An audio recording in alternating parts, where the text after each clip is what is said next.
কর্কট রাশি, কর্কট লগ্ন, ক্যান্সার সাইনের জাতক জাতিকাদের 2026 সালের এপ্রিল মাসের আগত একটি সপ্তাহ অর্থাৎ 16 এপ্রিল টু 22 এপ্রিল 22 এপ্রিল পর্যন্ত সময় আপনাদের ক্ষেত্রে ঠিক কেমন অতিবাহিত হবে সে বিষয়ে প্রতিবেদনে আমরা বিস্তারিত আলোচনা করতে চলেছি। গ্রহগত নক্ষত্রগত গোচরের ছক ধরে আপনাদের জীবনের প্রতিটি ক্ষেত্র নিয়ে। তবে তার আগে আপনাদের জানাবো 15 এপ্রিল কিন্তু আমরা বছরের প্রথম দিন অর্থাৎ বাংলার শুভ নববর্ষ পয়লা বৈশাখ পরিলক্ষিত করেছি 1433 বঙ্গাব্দের শুরু। আর 19 এপ্রিল কিন্তু থাকছে অক্ষয় তৃতীয়া।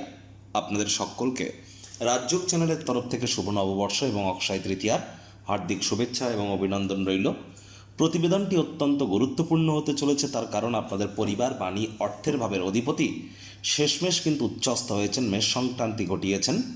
আমরা আপনাদের লাভ ভাবের মালিক শুক্র স্বগৃহে বিরাজমান হতে চলেছেন। এ সপ্তাহেই দুর্দান্ত একটি সংযোগ রাজযোগের থেকে কোনো অংশেই কিন্তু কম নয়। আবার আমরা কিন্তু বীজযোগও পরিলক্ষিত করব, পরাক্রমের বুধ স্বগৃহকে দেখবেন। এর সাথে সাথে কিন্তু আমরা মঙ্গল শনির সংযোগও কিন্তু আমরা পরিলক্ষিত করছি। তাহলে স্কিপ না করে পুরোটাই শুনুন যদি ভিডিওটির প্রকৃত মর্মার্থ আপনারা উপলব্ধি করতে চান। পরিশেষে যেমন প্রতিকার নিয়ে আলোচনায় থাকি তেমনটি তো আছি। আলোচনাটি ইন জেনারেল হবে, অর্থাৎ এই পৃথিবীতে যতজন কর্কট রাশির জাতক জাতিকা আছেন তাদের প্রত্যেকের জন্যই আলোচনা। আপনি চাইলে আপনার ব্যক্তিগত গণনা এনি টাইম আমাদের দ্বারাই করাতেই পারেন। এর জন্য স্ক্রিনে আমরা নাম্বার দিয়ে থাকি। শনিবার রবিবার অফিসে এসে ফেস টু ফেস সাক্ষাৎ আপনারা করতেই পারেন, অথবা by phone any time consultancy আপনারা গ্রহণ করতেই পারেন। তো চলুন কথা না বাড়িয়ে আলোচনায় প্রবেশ করা যাক। কর্কট রাশি, কর্কট লগ্ন, ক্যান্সার সাইনের জাতক জাতিকারা কালপুরুষের রাশিচক্র অনুযায়ী চতুর্থতম রাশির আন্ডারে আপনারা পড়েন। আপনাদের রাশির মালিককে চন্দ্র। আর স্ক্রিনে আপনারা যে চারটি দেখতে পাচ্ছেন এটি কর্কট রাশির জাতক জাতিকাদের 2026 সালের আপনাদের 16 এপ্রিল গ্রহগত গোচরের ছক ঠিক এমনটিই কিন্তু দেখাবে। ফার্স্ট হাউস যেখানে 4 লেখা আছে গুলিয়ে ফেলবেন না, এটি আপনাদের ফার্স্ট হাউস। আপনাদের পরিবার, বাণী, অর্থের ভাবে কেতু নিজের নক্ষত্র মঘা নক্ষত্রে গোচর করছে। রাহু শতবিশা নক্ষত্রে আপনাদের অষ্টমভাবে গোচর করছে যেখানে 11 লেখা। ভাগ্যস্থানে শনি, চন্দ্র, মঙ্গল, বুধের চতুর্গ্রহী যোগ থাকছে। চন্দ্র 2-2.5 দিন অন্তর অন্তর রাশি পরিবর্তন করবে। সূর্য শুক্রের শুক্রাদিত্য যোগ থাকছে। আপনাদের কথায় কর্মস্থানে সূর্য উচ্চস্থ হয়েছে। শুক্র 19 তারিখে রাশি পরিবর্তন করে লাভভাবে গোচর করবে। গুরু বৃহস্পতি নিজের নক্ষত্র পুনর্বসু নক্ষত্রে বর্তমানে তিনি মার্গী আছেন এবং অতিচারী। প্রথমেই যে বিষয় সম্পর্কে আপনাদেরকে আমরা অবগত করার প্রচেষ্টা করব।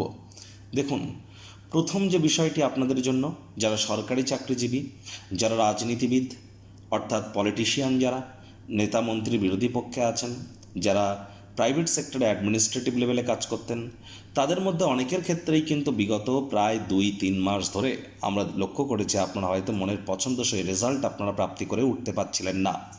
একই সাথে আপনাদের ক্ষেত্রে কিন্তু মানি ম্যানেজমেন্টের প্রবলেমও তৈরি হচ্ছিল এবং আপনাদের অনেকের ক্ষেত্রেই আপনার ক্রেডিবিলিটি ওয়াইজ, আপনার নিজের ট্যালেন্ট ওয়াইজ আপনি সঠিক কিন্তু প্রাপ্তি করে উঠতে পারছিলেন না। এবার কিন্তু সেখান থেকে আপনারা রিলিফ পেতে চলেছেন 100% 19 তারিখের পর। কর্মক্ষেত্রে নতুন জোশ ঊর্জায় আপনারা পরিপূর্ণ থাকবেন। আপনারা যোগ্য কর্মচারী হয়ে থাকলে প্রমোশন, পদোন্নতি, স্যালারি ইনক্রিমেন্টও কিন্তু আপনাদের প্রাপ্তি হতেই পারে। সরকারি চাকরিজীবীদের জন্যও কিন্তু সময়টি দুর্দান্ত থাকবে। রাজনীতিবিদদের জন্য সময়টি ভালো থাকবে বহুদিন পর। একই সাথে শুক্র 19 তারিখের কিন্তু আপনাদের ক্ষেত্রে আপনাদের লাভভাবে গোচর করে যাবে। আর শুক্রের এই গোচর প্রায় কিন্তু আমরা পরিলক্ষিত করতে চলেছি 8 থেকে 9 মাস পর লাভভাবে গোচর করবে। দুর্দান্ত একটি সংযোগ। এর ফলস্বরূপ কিন্তু আপনাদের 19 তারিখের পর প্রায় 1 মাসের কাছাকাছি 20-22 দিন আপনাদের আর্থিক মুনাফার মাত্রা কিন্তু বাড়তে পারে। অনেকের মনে স্বপ্ন কল্পনাও বাস্তবে রূপ নিতে চলেছে। লাক্সারি কোনো আইটেম 19 এপ্রিলের পর থেকে 20 দিনের মধ্যে আপনারা কিন্তু ক্রয় করতে পারেন। বয়সে বড় কোনো ব্যক্তিবর্গ বা বিপরীত লিঙ্গের কোনো ব্যক্তিবর্গের দ্বারা আপনারা কিন্তু উপকৃত হতে পারেন। একই সাথে যারা প্রেমে পড়েননি তাদের জীবনেও কিন্তু স্বপ্নের নারী বা পুরুষের আগমনও কিন্তু এ সময় ঘটতেই পারে। রোম্যান্টিক মুডেও কিন্তু আপনারা থাকতে চলেছেন।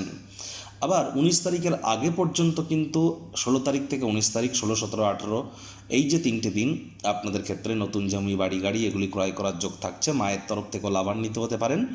আর আপনাদের ক্ষেত্রে আমরা আরও একটি জিনিস দেখব যে গুরু বৃহস্পতি তিনি বর্তমানে মার্গী আছেন আর তিনি আপনাদের অগ্রীণ শত্রুর ভাবের অধিপতি স্বগৃহকে পূর্ণ দৃষ্টি দিয়ে দেখছেন।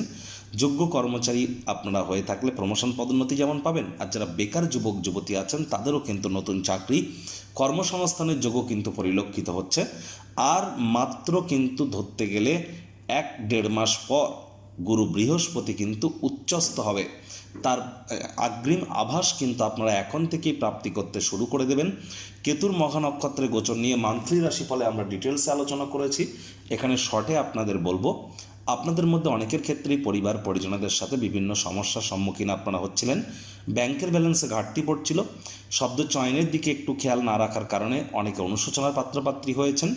আপনাদের মধ্যে অনেকেরই কিন্তু ছোটোখাটো যাত্রা ভ্রমণে বাধাপ্রাপ্ত হওয়া, শ্বশুর বাড়ির তরফ থেকে নেগেটিভ ভাইব্রেশন পাওয়া, একই সাথে চোট আঘাত প্রাপ্তির যোগ, কর্মক্ষেত্রে গুরুত্বপূর্ণ বিভিন্ন পরিবর্তন, এই সমস্ত জিনিস আপনারা পরিলক্ষিত করেছেন। এবার কিন্তু আপনারা এখান থেকে 100% রিলিফ কিন্তু আপনারা প্রাপ্তি করতে চলেছেন। চন্দ্র, শনি, মঙ্গল, বুধের চতুর্গ্রহী যোগ থাকবে কত তারিখ পর্যন্ত? 17 তারিখ শুক্রবার দুপুর 12:02 পর্যন্ত। তাহলে 17 তারিখ শুক্রবার দুপুর 12টা পর্যন্ত পিতার শরীর স্বাস্থ্যের দিকে আপনাদেরকে অতিরিক্ত নজর দিতে হবে, পিতার সাথে সম্পর্কের দিকে নজর দিতে হবে, পিতার কর্মের দিকে নজর দিতে হবে। এ সময় হার্ডওয়ার্ক, কঠোর কায়িক পরিশ্রমের কোনো বিকল্পই কিন্তু নেই। 17 তারিখের পর আপনাদের সাহস পরাক্রম কিন্তু বৃদ্ধি পেতে চলেছে। ছোটোখাটো যাত্রা ভ্রমণের দ্বারা উপকৃত হবেন। আর যারা বিদেশ যাত্রার স্বপ্ন দেখছিলেন, অনেকের ক্ষেত্রেই কিন্তু স্বপ্ন সাকার হতে চলেছে। 19 তারিখের পর কিন্তু মায়ের শরীর স্বাস্থ্যের দিকে একটু নজর রাখতে হবে, মায়ের সাথে সম্পর্কের দিকে নজর দিতে হবে, মায়ের কর্মের দিকেও কিন্তু নজর দিতে হবে। চন্দ্র, সূর্য, শুক্রের সাথে সংযুক্ত হবে 17 তারিখ দুপুরবেলা। সেখান থেকে 19 তারিখ দুপুরবেলা 12:30 পর্যন্ত চন্দ্র কিন্তু সূর্য শুক্রের সাথেই থাকবে আপনাদের রাশিতে। এ সময় কিন্তু অবশ্যই আপনাদের কাজের জায়গায় যতটা সম্ভব আবেগকে কন্ট্রোলে আপনারা রাখতে পারবেন, কম কথা বলে কাজ বেশি করবেন, সেটি কিন্তু আপনাদের ক্ষেত্রে বেটার হতে চলেছে। কোনো প্রকার অফিস পলিটিক্স বা গসিপিংয়ের অংশ যেন ভুলেও হবেন না। চন্দ্র আপনাদের লাভভাবে গোচর করে যাবে, গিয়ে উচ্চস্থ হবে চন্দ্র ঠিক 19 তারিখ দুপুরবেলা থেকে 21 তারিখ দুপুরবেলা পর্যন্ত। 19 তারিখ দুপুর থেকে 21 তারিখ দুপুর পর্যন্ত চন্দ্র উচ্চস্থ হবে লাভভাবে। লাভের শুক্র স্বগৃহে বিরাজমান থাকবে। শনির দৃষ্টি থাকা সত্ত্বেও এ সময় আপনাদের হঠাৎ করে কোনো স্থান থেকে অর্থপ্রাপ্তির যোগ, নতুন আয় ইনকামের পথ খুঁজে পাওয়া, এই ধরনের সংযোগ আপনারা পরিলক্ষিত করবেন। কনফিডেন্সও গ্রো করবে। তবে হার্ডওয়ার্ক, কঠোর কায়িক পরিশ্রমের কিন্তু কোনো বিকল্প আমরা এখনও কিন্তু পরিলক্ষিত করছি না। আবার 21 তারিখের পর কিন্তু আমরা পরিলক্ষিত করব চন্দ্রগুরুর সংযোগ আপনাদের মোক্ষের ভাব, ব্যয়ের ভাবে।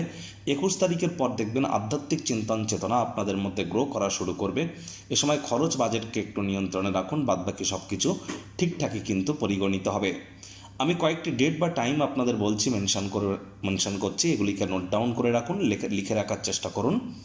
17 তারিখ দুপুরবেলা থেকে 18 তারিখ দুপুরবেলা, 17 তারিখ দুপুরবেলা থেকে 18 তারিখ দুপুরবেলা কাজের জায়গায় কোনো প্রকার পরিবর্তন যদি হয়, সেখানে নতমস্তকে সে পরিবর্তনকে স্বীকার করুন, লাভান্বিত হবেন। কর্মক্ষেত্রে গুরুত্বপূর্ণ কোনো পরিবর্তন করবার আগে সকলের সম্মতি পেয়েছেন কিনা একবার খতিও দেখে নেবেন। কাজের জায়গায় অবশ্যই কম কথা বলে আপনাদেরকে কাজ বেশি করতে হবে, আর এই সময় রিসার্চ মেন্টালিটি আপনাদেরকে লাভান্বিত করবে। আরেকটি ডেট আপনারা নোট করে রাখুন, 21 তারিখ রাত 11টা থেকে 22 তারিখ রাত 11টা, 21 তারিখ রাত 11টা থেকে 22 তারিখ রাত 11টা। এই সময় খরচ হঠাৎ করে আপনাদের বেড়ে যেতে পারে। আপনাদের মধ্যে অনেকেরই কিন্তু ঘুমের সমস্যা তৈরি হতে পারে। নিজের জন্য না হলেও অন্য কারোর জন্য পুলিশ প্রশাসন, হসপিটালের চক্কর কাটতে পারেন। এ সময় বাজেটকে নিয়ন্ত্রণে রাখবার চেষ্টা করুন। না চাইতেও কোনো ভুল করে বসতে পারেন। বিশেষ করে আর্থিক লেনদেনের ক্ষেত্রে অতিরিক্ত সচেতনতা আপনাদেরকে এ সময় অবলম্বন করে চলতে হবে। ইলিউশন কাজ করতে পারে, মস্তিষ্ক কিন্তু এ সময় আপনাদের ভ্রমিত অবশ্যই হতে পারে। একটু সচেতন দৃষ্টি রাখুন। আর এই বছরটি কিন্তু দেখুন, যে 1433 যে বঙ্গাব্দ, বাংলার যে সাল, এটি কিন্তু রাজা হচ্ছেন গুরু, মন্ত্রী হচ্ছেন মঙ্গল। তাহলে অবশ্যই গুরু মঙ্গলের সংযোগের কারণে আপনাদের জীবনে সমৃদ্ধি আসতে চলেছে আগত বছরে, এই বিষয়ে কোনো সন্দেহের অবকাশ নেই। আমি তো আগেও বলেছি, কর্কট রাশির জাতক জাতিকাদের জুন মাসের 2 তারিখ থেকে নভেম্বর মাসের 13 তারিখ পর্যন্ত এই সময় এবছর আপনাদের জন্য স্বর্ণালী অধ্যায়ের সূচনা কিন্তু আমরা পরিলক্ষিত করব। সময় সুযোগের সদ্ব্যবহার আপনারা করবেন, আগে থেকেই প্রস্তুতি আপনারা গ্রহণ করুন। প্রতিকার স্বরূপ আলোচনা করতে গিয়ে আপনাদেরকে বলবো, স্ক্রিনে আপনারা দেখতে পাচ্ছেন বৃহস্পতির বীজ মন্ত্র ওম গ্রাং গ্রিং গ্রং সগুরাবে নামা। সকাল দুপুর সন্ধ্যা 3 বেলায় বৃহস্পতির এই বীজ মন্ত্র আপনারা 108 বার করে জপ করুন। আর চেষ্টা করুন যারা দীক্ষা নেননি ইমিডিয়েট দীক্ষা নেওয়ার, কারণ বৃহস্পতি একটানা 7.5 বছরের জন্য কিন্তু অতিচারী হয়েছে। তারাই প্রোটেকশন পাবেন যারা দীক্ষিত। বাড়ির উত্তর পূর্ব কোণে তামার, মাটির, কাচের বা পিতলের পাত্রে জল রাখুন। রেগুলার চেঞ্জ করে দিন বাড়ির বাইরে যাওয়ার আগে। আর প্রতিদিন জল ভরে রেখেই কিন্তু যাবেন। মাথায় রাখবেন শনি মহারাজ কিন্তু আপনাদের ক্ষেত্রে আপনাদের কিন্তু পার্টনারশিপ, দাম্পত্য জীবন, আপনার আইনি ব্যাপার, আপনার ওভারঅল ব্যক্তিগত সুখ শান্তি সমৃদ্ধির ক্ষেত্রে গুরুত্বপূর্ণ ভূমিকা অবলম্বন করে থাকেন। তিনি কিন্তু আপনাদের কর্মফলদাতা। শনি মহারাজ ব্যক্তিগত স্তরেই কর্মফলদাতা, তাহলে কর্ম না করলে কর্মের ফল পাবেন কি করে? ওই তাবিজ কবচ মাদুলি পাথর পড়ে কিন্তু কোনো লাভ হবে না। 19 তারিখ থাকছে অক্ষয় তৃতীয়া। অক্ষয় তৃতীয়ার দিন আপনারা সোনা গয়না রূপো এগুলি ক্রয় করতেই পারেন। কোনো কিছু যদি ক্রয় নাও করতে পারেন তাহলে অবশ্যই একটি ঝাঁটা বা ঝাড়ু ক্রয় করবেন এবং সেটিকে দিনের বেলাতেই আনবেন। অক্ষয় তৃতীয়ার দিন সূর্যের আলো থাকাকালীন ঝাড়ু ঝাঁটাকে কখনো দরজার আশপাশে রাখবেন না, দাঁড় করিয়ে রাখবেন না, শুইয়ে রাখবেন এবং এটিকে অবশ্যই উত্তর দিকে রাখুন, লাভান্বিত হবেন। আর নিজের জীবনকে মহিমান্বিত করবার জন্য সংখ্যাতত্ত্ববিদ্যা, বাস্তুশাস্ত্র, লাল কিতাব, নারী অ্যাস্ট্রোলজি, বেদিক জ্যোতিষ এগুলিকে কম্বাইন করিয়ে এনি টাইম আমাদের দ্বারা পরামর্শ আপনারা গ্রহণ করতেই পারেন। বিনামূল্যে, সম্পূর্ণ বিনামূল্যে প্রতিকার প্রদান করা হয়ে থাকে। সংসারে অশান্তি, প্রেমে বাধা বা বিবাহে অনিশ্চয়তা, ব্যবসাতে ক্ষতি বা চাকরিতে ডামাডোল, অসুস্থতা, দুঃখ, দারিদ্রতা থেকে কিছুতেই রেহাই মিলছে না, পরীক্ষায় ফেল, তাহলে আর দেরি কেন? জীবনের যাবতীয় সমস্যার সমাধান করব আমরা। বাস্তুশাস্ত্র, সংখ্যাতত্ত্ববিদ্যা, লাল কিতাব, বৈদিক জ্যোতিষশাস্ত্র, কৃষ্ণমূর্তি প্রভৃতি পদ্ধতিতে জন্মছক বিচার করা হয়। প্রয়োজন অনুভব করলে স্ক্রিনে ফ্ল্যাশ হওয়া নম্বরে যোগাযোগ করতেই পারেন।